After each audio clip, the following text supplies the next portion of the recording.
You want to start this one? I'm Felicia. And I'm Giancarlo, and this is our review of Grave Business. Meaning like, it's a pun. It is a pun. Yeah, Yeah, meaning like a big deal of business and also a grave business. Because there's... You gotta dig up ghouls and zombie stuff on parts and put them up. It looks a lot like the Goosebumps show. Were you ever on Goosebumps? No, I wasn't. No? Oh. No, I only did the other two shows. Goosebumps. Are You Afraid of the Dark? Were you on that? No, I was not. No? Never on Afraid of the Dark. What the hell was I on? I don't remember. You were on Fries with Shh, Dad? don't say it.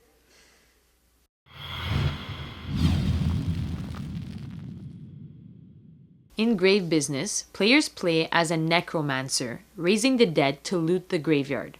In the box you'll get the graveyard board, which is where the zombies will fight for treasure or body parts. The mausoleum board, which is where you keep track of attacks and defeated zombies. 4 player boards with different characters on them, 1 for each player. The starting player marker, which also has an ability. Treasure tokens, which are victory points. Corpse body parts, which can be dug up and stitched together to make more zombies. Player zombie tokens in 4 colors for each of the necromancers. Zombie body parts in the 4 colors to create the starting zombies for each players. The game is played until the graveyard can't be filled up during the resetting phase. The player with the most treasure wins the game. Here's how to set up the game. Place the board in the middle of the table with the mausoleum close by. Hand out the player boards randomly to each player and give them the corresponding zombie tokens. Decide who will be the first player and give them the marker. Shuffle all the corpse and treasure markers together in one big pile next to the graveyard. Each player now creates their 3 starting zombies. Shuffle all the parts of the zombie with the matching name and place it on the headstones on your board. Place all other zombies on the necromancer's image to show you that you did not build these zombies. The aim is simple. Use your 3 starting zombies to dig, steal, and fight your way to victory. There are 4 phases to a round. First phase is to reset the graveyard. Basically fill it up with randomly drawn tiles from the pile. You should get a good mix of treasure and body parts in the graveyard each round. The second phase is where players now take turns placing their zombies in different areas to trigger actions like stealing, fighting, or digging. Starting with the first player, each player will place one of their zombies until everyone has placed all their zombies. When you place a zombie, you place it face down to hide the strength of that zombie from other players. Some players might have more zombies than others, so it will happen that some players will skip their turn since they have no more zombies to place.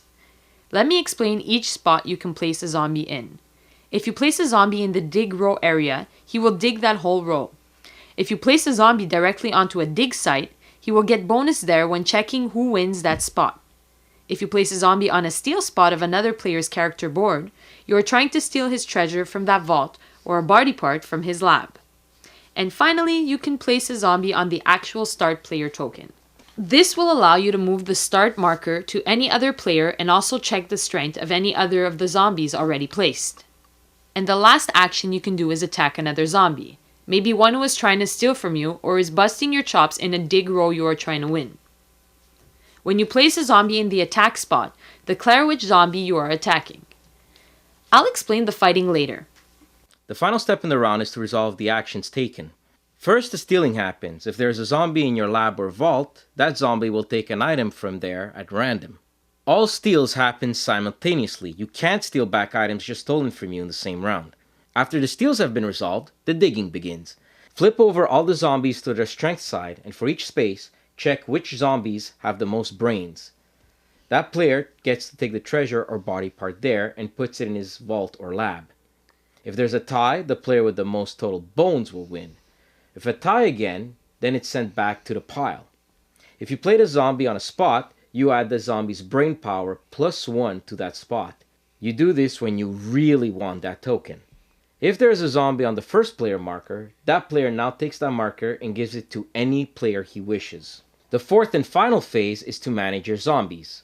You can now build zombies from the body parts you collected. If you have enough body parts to build a zombie, you shuffle tokens together and place them on the headstone, which equals the value total of the body parts. Then you take that zombie marker with the same name and add it to your army of zombies.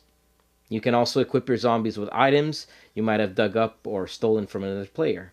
Once all players have managed their zombies and are ready for the next round, simply reset the graveyard and play until you can't refill the graveyard anymore. The player with the most treasure at the end of the game wins. Also, if a player has the 3 major items needed to raise the remnants of the master, it's an automatic win. Now let me show you the fighting between zombies. When you choose to attack a zombie, flip over both tokens to see the names of the zombies fighting. The defending zombies flip over his top tile. The number there is the damage it took. If you flip a fight back tile, then the attacker must also flip a tile from the top of his zombie pile. The zombie who took the last damage is moved to the defended spot on the mausoleum. If a zombie takes more than half its points value in damage, it's destroyed. The game has some really good elements of strategy and luck combined. The artwork is fun and the rulebook is quick and an easy read. Tension builds up quickly and players must try to stop the player who is in the lead at all costs. We really enjoyed this game and the theme of it. A well-balanced game which gets an 8.5 from us.